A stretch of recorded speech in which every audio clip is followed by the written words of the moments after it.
오늘 김희재 선생께서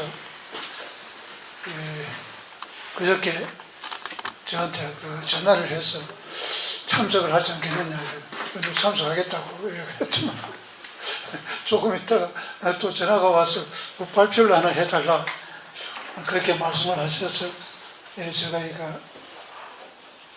글을 쓰기는 그렇고 해서 제목하고 목청만 잠깐 써서 가지고 왔습니다. 가져왔는데 저 말씀을 드리기 전에 방금 그 종부세에 관해서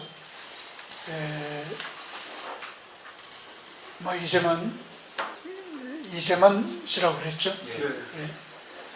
그분이 이제 발표를 했는데 아주 핵심을 갖다 딱 찔러가지고 그렇게 중요한 내용을 발표한 것 같는데 왜 이러한 현상이 일어나느냐, 그걸 제가 대단히 여러분들에게 신뢰되는 그런 발언을 갖다가 옛날에 노무현 정권 말기 때 이명박 씨가 그 대통령 후보가 되기 직전에 제가 한 일이 있습니다. 인터넷 신문에서 회견을 하자고 그래서 노무현 정권이 왜 이러냐 그렇게 해서 저 그렇게 이야기했어요.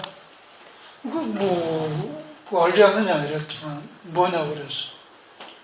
전부 건달들이야. 그렇게 해서 그게 사회 그때 반영을 갖다가 일으킨 일이 있습니다. 결국 왜 고해철은 종부세를 입법했냐면 역시 건달이기 때문에. 그 이론이고 뭐고 뭘 잘 모르기 때문에.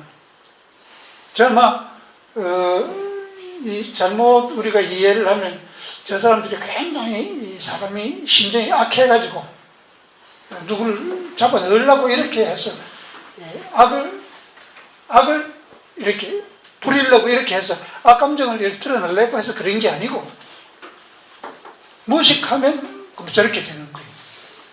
여러분들이 그렇게 이해하면 가장 적절하지 않을까 싶습니다. 저 사람들이 꼭 재산을 갖다가 세금에 의해서 흡수를 해서 재분배하겠다 그런 의도가 있는 것도 아니고 무식해서 그냥 법을 만들다가 보니까 저렇게 되는 거예요. 저는 그렇게 이해를 합니다. 그렇게 해서 역시 문재인 정권도 기본적으로는 건달들의 정권입니다. 건달들의 정권이니까 사물의 본질을 모르죠. 모르니까 좋은 의도로 했는데 저런 식으로 다 나타나. 그래서 꼭 저 사람들이 나쁜 의도이기 때문에 일부러 저렇게 만들었다. 이렇게 아마 여러분들이 이해를 하시면 이해가 안 되는 구석이 너무 많을 거예요. 그래서 제가 말씀드리고 싶은 거는 무식해서 좋은 의도로 했는데 결국은 그렇게 된다. 건달이 하면 그렇게 되는 것이다. 그런 제가 말씀을 드리면서 지금부터 저 말씀을 올리겠습니다. 그런데 이제 우리나라 사회가 이제 어떤 사회냐? 우리나라 사회의 특질을 갖다가 좀 이해를 해야 되거든요. 그렇게 해서 거창하게 지금 이렇게 세계사가 어쩌고 많이 써놨습니다만 결국 이거 왜 세계사의 전개를 갖다 제가 이야기하려고 했느냐 하면 오늘 이 몇십 분 시간 가지고 세계사를 할 수가 있겠어요? 알 수가 없습니다. 우리나라 사회의 특질을 알아야 우리가 오늘날 처해 있는 우리 사정을 갖다가 이해를 할 수가 있다. 이런 뜻입니다.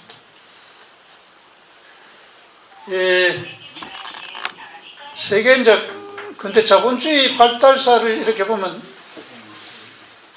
자본주의가 세 번의 파동을 거쳐서 이렇게 된다고 그래요.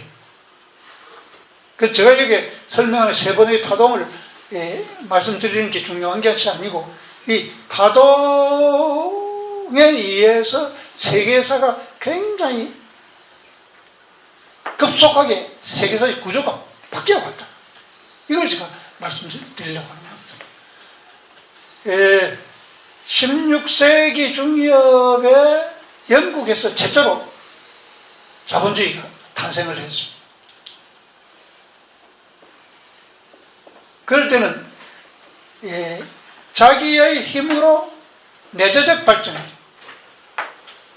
자기 나라의 힘을 가지고 자본주의 발전, 그게 자주적인 발전이죠. 이 자기의 힘만으로 가지고 이 자본주의 발전을 하려고 하다가 보니까 좀 오랜 시간이 걸립니다.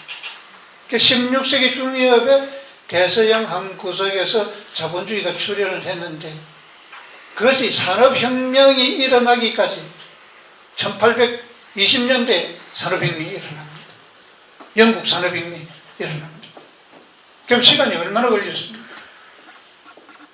100몇 년 걸렸죠. 그때의 연 평균 경제 성장률이라는 것은 1% 이하였습니다. 대개 0.9% 정도 될 거예요. 그러니까 여러분들이 자주적 발전, 자생적 발전, 자주적 발전, 우리 힘으로 하고, 지금 우리가 그게 제일 좋은 가치로 생각하고 있지 않습니까? 그 가치 중에 하나인 것은 틀림없습니다. 이렇게 하려면 엄청난 고통 속에서 그것을 갖다가 장기간에 걸쳐서 그걸 해 나가야 된다. 자기의 힘만으로 뭘 발전하려고 할 때는 그렇게 된다. 그 점을 그렇게 이해하시는 것이 굉장히 중요하다. 둘째로 19세기 중엽에 새로 한 번 더 자본주의가 물결을 덮쳤어요. 그때는 이제 독일이라든지 이태리라든지 불란서라든지 소련이라든지 일본이 자본주의와 그랬죠. 이때 자본주의와는 자기의 힘, 내생적인 자기의 힘 플러스 글로벌리즘, 세계 시장을 향해서 나라가 열리는 거예요.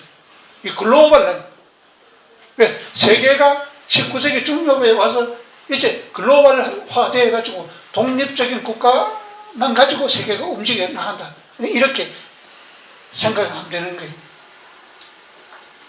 이때에 이 자본주의는 대개가 연평균 경제 성장률이 2% 내외.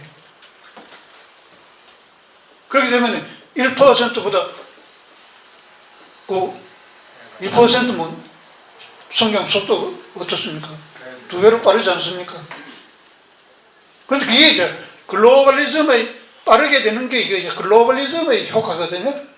이 글로벌리즘의 효과가 뭐냐면 여러 가지가 많습니다. 뭐 세계적인 시장도 있고 뭐도 다 있지만 세계사회에서 경제 발전을 가져오는 요인이 크게 보면 딱 두 가지다. 하나는 제도고 하나는 기술이다.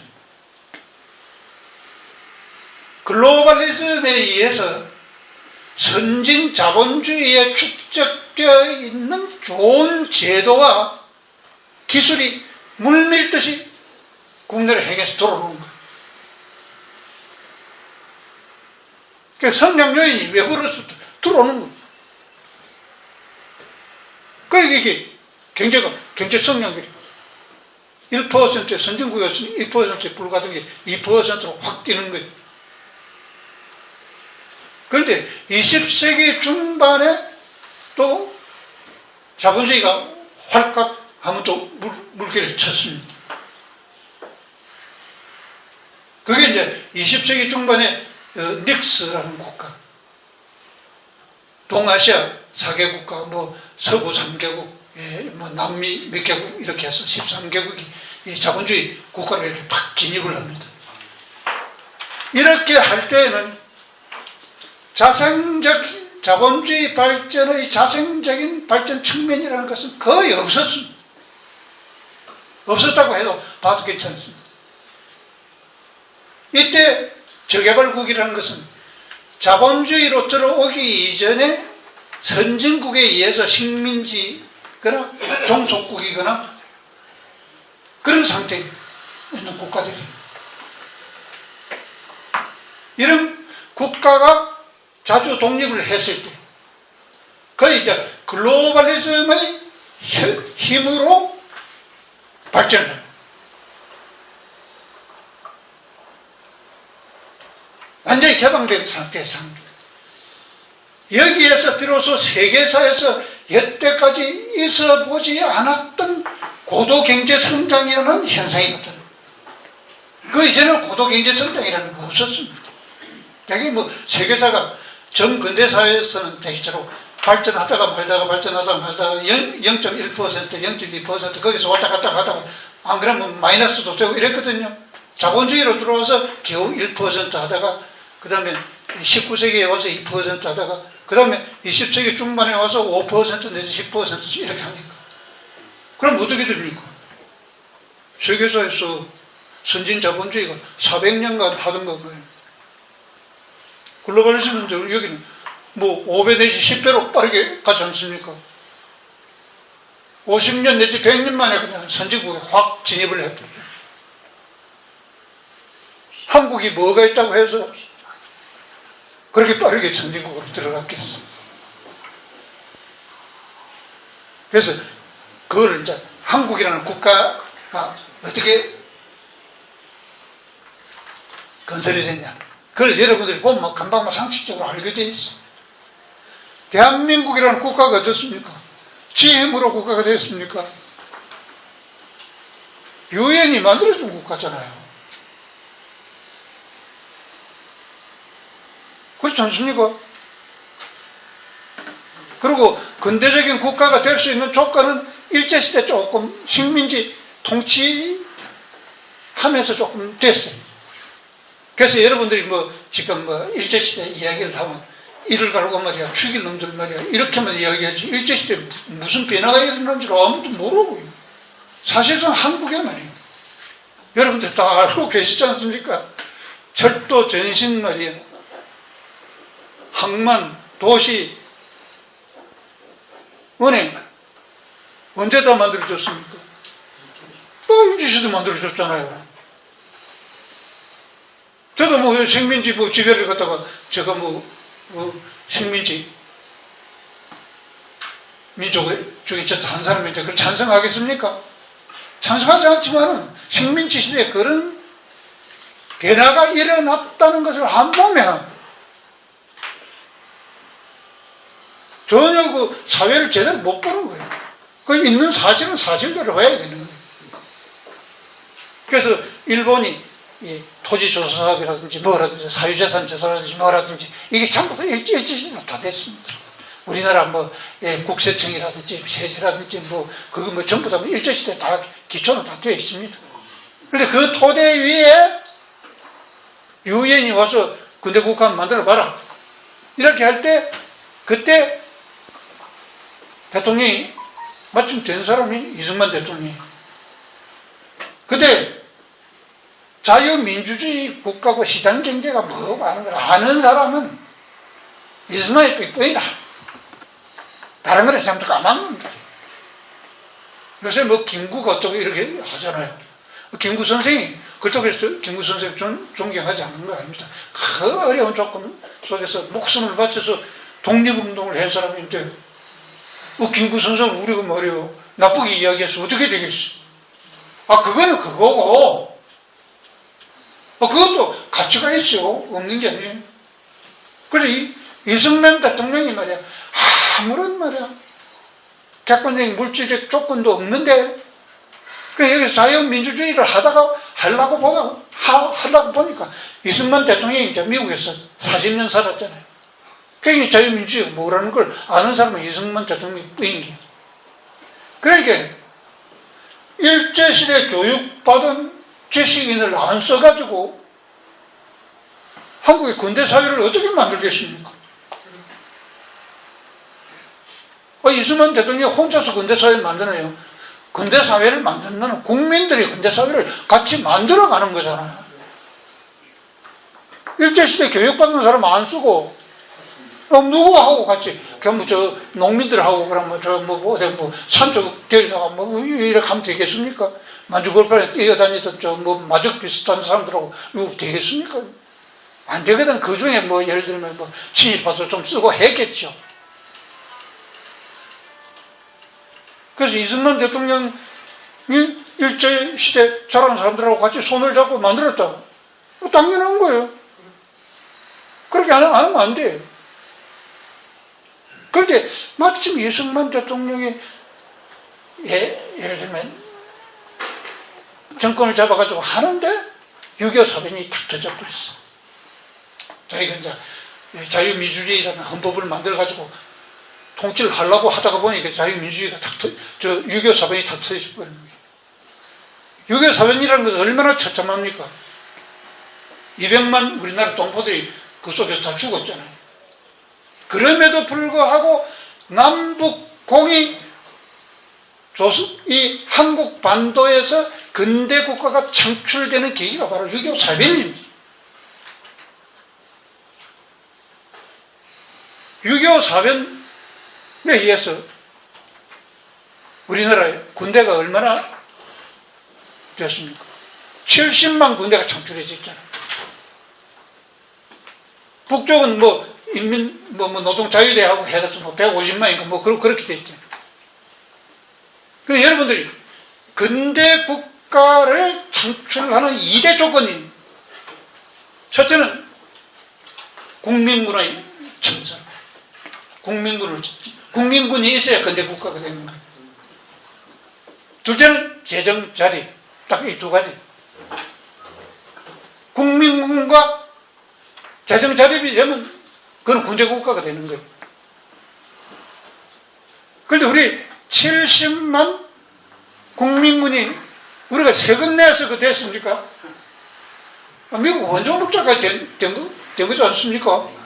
미국 원조물자이면 어떻게 됐어요? 그래서 한미 방위조약을 갖다가 맺는 것이 단순한 방위조약이 아니고 이게 근대 국가를 창출하는 하나의 그게 수단이에요. 그래서 이승만 대통령이 70만 군대를 창출을 하고 6.25 사변 창출했지만 하여튼 이승만 대통령 시절에 되고 이승만 대통령이 제일 힘을 쏟은 것이 교육입니다. 학생 숫자를 갖다가 막 이렇게 늘렸어요. 그래서 옛날에 없던 학생층이 강동한 학생층이 생겼어요. 그래서 학생들이 보니까 당신 보니까 말이요. 말로는 민주주의 한다고 하면서 당신 보니까 부정선거하고 안 되겠다 그래. 나가라. 이승만 대통령이 기른 학생들에 의해서 이승만 대통령이 쫓겨나간 거예요. 그렇다고 해서 여러분들이 학생들이 그거 너무했다 이렇게 생각하실 필요가 없어요. 왜냐하면 그것이 역사 발전의 과정입니다. 역사 발전이라는 그런 모순 속에서 이렇게 발전하는 거거든요. 그런데 가만히 놔두고 보니 박정희가 보니까 이렇게 해서는 안 되겠거든. 민주당 정권이라는 기본 것이 국가 지키지도 못할 것 같고 하니까 그렇게 해서 70만 군대를 딱 끊고 나와가지고 권위주의 정부를 딱 만들었어요. 그 군대 힘으로 그냥 경제개발을 해버려요. 그렇게 해서 우리가 63년에 한일 국교 정상화 할 때 학생들이 또 반대를 했잖아요. 64년에 국교 정상화 하지만 그 국교 정상화 안 했는 것 같으면 한국의 산업화라는 불가능. 그렇게 해서 사실상 한국에서 본래 자본주의가 있었던 게 아니고 박정희 대통령이 국교 정상화하고 한국에 자금 동원하고 원조 받고 외국 자본 들어오고 이렇게 해서 없는 자본주의를 만들어낸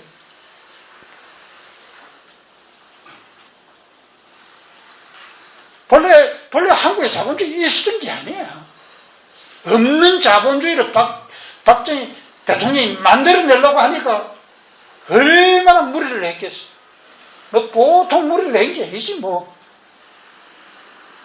그런데 산업화가 되니까 이제 학생층뿐만이 아니고 말이야 노동자층도 생기지 농민들도 아무 힘이 없던 게 이제 힘이 붙어가지고 또 자라나지. 그 저항이 굉장한 거예요.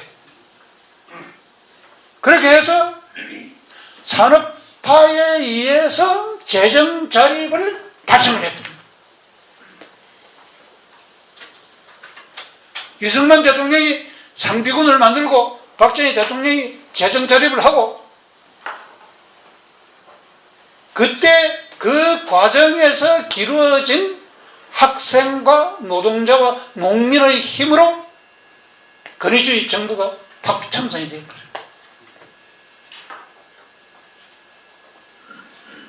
그래서 너무 조기적으로 청산돼서 아직도 경제가 좀 불안정했거든요. 그래서 전두환이가 나와가지고 독재해가지고 우리나라 독재해봤으면 전두환이가 제일 했죠. 전두환이 이상 독재한 사람이 있어요?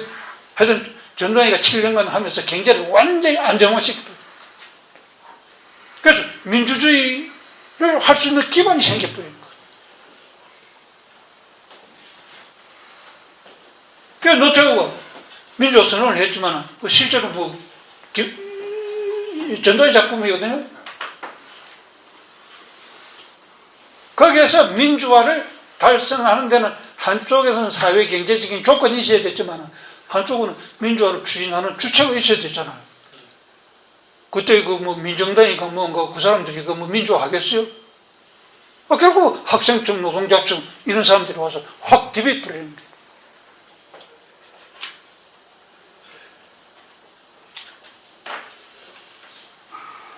그러니까 우리 사회경제라는 그런 데 모순 속에서 발전하는데, 거기에 의해서 이제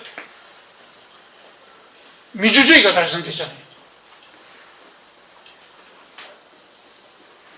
그런데 세계 저개발국에서 출발해서 이런 산업화와 민주주의가 동시에 달성된 것은 대한민국이 거의 아마 유일합니다.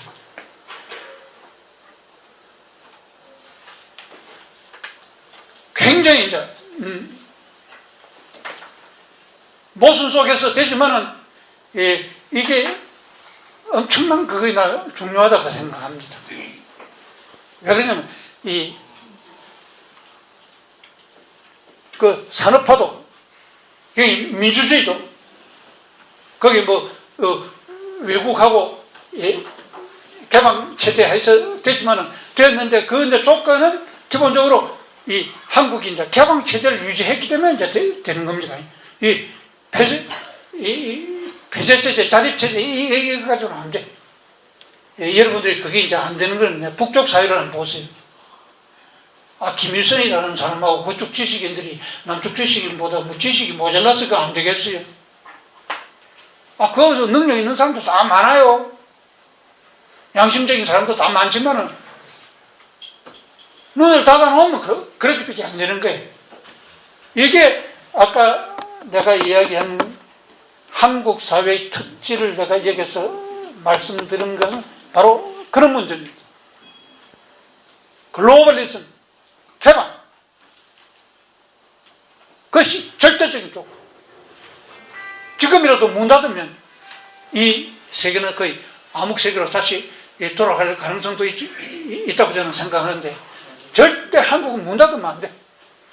문을 활짝 열어놔야지. 사람들이 그러잖아요. 문을 열어놓으면 자꾸 외국이 와서 해서 자주성이 자꾸 훼손된다고 하는데, 여러분들 어떻습니까? 문을 닫아놓을수록 자주성이 점점 강해졌잖아요. 문을 닫아서 우리가 너무나라 식민지가 됐습니까? 종소국이 됐습니까? 우리나라가 정신 없는 어른들이 다 됐습니까? 그런 게 아니거든. 그렇게 해서는 잘 됐는데, 지금 이제 골칫거리 하나는 이제 민주화 세력이라는 것이 단순히 자유민주주의 세력이 아니고, 우리가 이제 어려운 조건 속에서, 권위주의라는 어려운 조건 속에서 이 민주화 되다가 보니까 그 민주화 세력의 앞장선 사람들은 전부 다 인민민주주의자들이거든요. 저도 김문수 군하고 같이 그런 운동을 좀 했죠. 그래서 우리는 이 운동을 하는 사람들이 왜 그 이민민주주의자든지 잘 알지. 이민민주주의라는 것은 이제 제국주의를 제일 싫어하거든. 그렇게 해서 이제 한국의 민족주의는 전부 그거예요. 그래서 제가 요새 이야기하는 건 한국에 민족주의 하지 마. 민족주의가 필요 없어. 한국 사람 민족주의 하지 말라고 해도 말이야, 눈이 말이야, 안으로 말이야, 이래가지고 까막눈이 자꾸 되는데, 뭐 때문에 자꾸 문을 닫으려고 하느냐. 가만히 나와도 너무 민족적이라서 이게 좀 문제가 있어. 좀 확률을 표해. 여러분들도 뭐 내가 우파니까 뭐 이러지만 여러분들도 그러죠. 민족주의를 하면 끝목 죽죠. 바로 거기에 좌파들이 뿌리를 내리고 있다는 사실을 여러분들이 자각을 안 하면 왜 한국 좌파들이 저렇게 하는지를 이해를 못합니다. 한국의 건전한 우파 속에 민족주의가 있기 때문에 좌파들이 거기에 뿌리를 내리고 영양분을 갖다 흡수하고 있는 거예요. 그렇지만은 제가 뭐 두서가 없는 이야기는 하지만 한국만큼 제3세계에서 근대화가 깨어가지고 이 사회가 건전하게 발전하는 사회가 이 지구상에 없습니다. 그래서 이 하나의 지금 세계에서 본래 선진국이라는 것은 몇 개국이 안 됐거든요. 한 20개국 이렇게 되는데 지금 한 30개국이나 40개국 되나요? 그럼 세계 전체는 어떻습니까? 160개국. 요새는 뭐 또 숫자가 늘어나서 좀 더 많아졌잖아요. 그렇게 해서 앞으로 선진화가 못된 제국가의 모델이 바로 이 한국에 있는 거예요. 그래서 이 한국을 연구해서 선진국에 이 세계 각국에 한국의 경험을 갖다가 수출을 하면 그게 한국이 세계사에서 가장 크게 기여할 수 있습니다. 그렇게 해서 저는 그런 말씀을 드릴 뿐만이 아니고 한국 사회 내에서 지금 한편에서는 여러분들이 어떻게 생각합니까? 그 극자들이 있어가지고 굉장히 사회가 불안하다 이렇게 생각하잖아요. 그런데 그것만 있는 게 아니고 다른 한편에 있어서는 엄청난 건전한 지식인들. 왜 지금 한국만큼 성장하고 있는 사회도 있는 거예요. 그렇게 해서 저는 지금 불건전한 인민민주주의자들은 본래 한국의 권위주의에 대한 반동으로서 생긴 거거든. 여러분들은 뭐 김일성이가 만들었다 이렇게 생각하면 큰 오산입니다. 김일성이 그게 무슨 힘이 있어서 아무 힘이 없어요. 김정은이 아무 힘이 없습니다. 한국 사회 자체가 만들어낸 한국 사회의 반동적 요소들이 만들어낸 작품이 바로 이게 극자세가 바로 그런 거예요. 외부에서 만들어준 게 아닙니다. 한국 사회 자체 내에서 만들어진 겁니다. 그럼 왜냐면 제가 그 자생적 공산주의자를 해봤습니까? 저거 북쪽으로부터 동전 한 푼 받은 거 없거든? 스스로 이제 잡아 놓는 거야. 근데 한국 사회가 지금, 사회가 건전하게 되고 있잖아요. 앞으로는 아마 그 사람들이 대개 이제 뿌리가 없어질 텐데, 지금부터 그러한 사회이기 때문에 굉장히 텐션이 있고 동태적인 이 사회이지만 이 사회가 굉장히 동태적으로 발전하는데 이번에 그런 조건 속에서 이 대선이 어떻게 전개되겠느냐 이제 이런 식으로 제가 좀 말씀을 좀 드리려고 하는데 여러분들이 이제 다 이미 말씀 제가 다 드렸듯이 한국의 진보라는 것은 기본적으로는 인민민주주의잖아요. 그게 이런 사람 저런 사람 할 필요 없어요. 인민민주주의.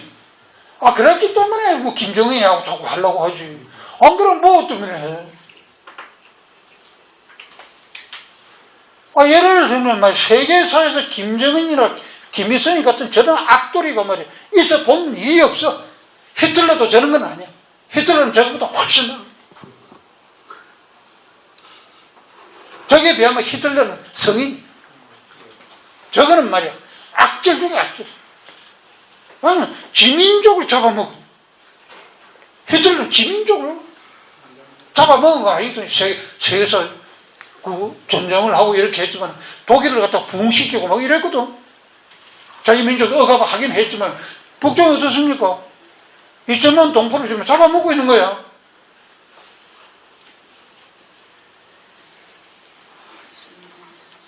근데 저거를 갖다가 좋다고 자꾸 한다 이 말이야. 그건 뭐냐? 인민민주주의 아니면 뭐 때문에 그럽니까? 그럴 이유가 아무것도 없는 거예요. 그래서 지금 한국 대선은 인민민주주의와 자유민주주의자의 싸움이에요. 그렇게 하면 한국이 폐쇄를 안 하고 개방을 해 놓는 이상 장기적으로 보면 어떻겠습니까? 반드시 자유민주주의가 이깁니다.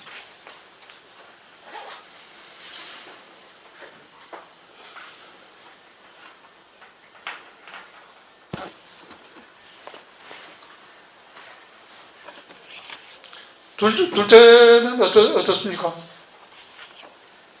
한국에 지금 투표를 할 때 지역감정이라는 게 굉장히 중요하잖아요. 솔직히 말씀드려서. 있는 걸 뭐 없다고 이야기할 수 없으니까. 저는 뭐 지역감정이 있어서는 안 된다고 생각하지만 있는 건 있고. 지금 이재명하고 뭐 호남 세력 때 영남 세력 플러스 충청도 세력이잖아요. 어디가 이기겠어요? 이미 다 결정되어 있다고 저는 생각합니다. 그건 뭐 더 복잡하게 생각할 필요가 전혀 없다고 생각해요. 그럼 셋째는 대장동 게이트, 조표, 정보사범, 그 후보하고 지금 권력에 의해서 탄압받아가 그 저항해서 말이에요. 들고 이래서 윤석열이 하고 경쟁이잖아요. 그러니까 이번 대선은 너무 걱정하실 필요가 없다고 생각해요. 저는 그냥 이미 전조가 나타났지만은 서울시장과 부산시장 선거 보셨죠? 네. 저는 대통령 선거 한 6대4로서 이미 끝났다고 생각합니다. 중간에 이런 발표 저런 발표 믿을 필요 아무것도 없어요. 저는 책임질 말씀을 드려서 대단히 죄송합니다. 저는 그렇게 판단하고 있습니다. 이건 게임이 벌써 끝났고 더 이상 게임할 거 없어요. 그러면 앞으로의 한국 사회는 어떻게 되겠냐? 한 가지만 말씀드리겠습니다. 학생 운동이 종식된 지가 얼마나 됐습니까? 한 30년 가까이 됐죠. 차기부터는 저쪽에 인민민주주의자들이 후속 부대가 없어가지고 지금 말이에요. 민도총하고 민주조하고 있지만 저게 정치가는 안 됩니다. 후속 부대가 없어가지고 앞으로는 아마 자유민주주의에 도전하는 세력이 거의 몰락하고 말 거예요. 그게 아마 좌파들이 건전하게 발전한다면 자유민주주의를 토대로 하는 사회주의의 수요. 그게 자유민주주의거든요. 그런 세력이 건전하게 저는 자라도록 바랍니다. 왜냐하면 사회라는 것은 양쪽에서 경쟁을 해야지. 한국 자유민주주의자들이 정말로 양심적이고 정말로 양심적이고 정말로 진보적이고 그렇습니까? 그렇지 않습니다. 우파에 속한다고 해서 우리 편은 다 잘한다 이렇게 생각해요. 그게 막하 거짓말이에요. 사람이라는 거는 자기 가족들도 말이야 조금 말이야 나태하게 되면 벌써 그때부터 망하거든. 그러니까 항상 사회는 두 세력이 경쟁을 해서 견제해야 합니다. 그래 건전한 사회. 그래서 한국에서 저는 인민민주주의는 앞으로 힘을 못 쓰지 않을까. 아마 지금 좌파가 다시 일어난다면 사회민주주의의 형태로 다시 일어날 것이다. 저는 그렇게 생각합니다. 너무 낙관적인지 모르겠습니다. 이상으로서 저 말씀합니다.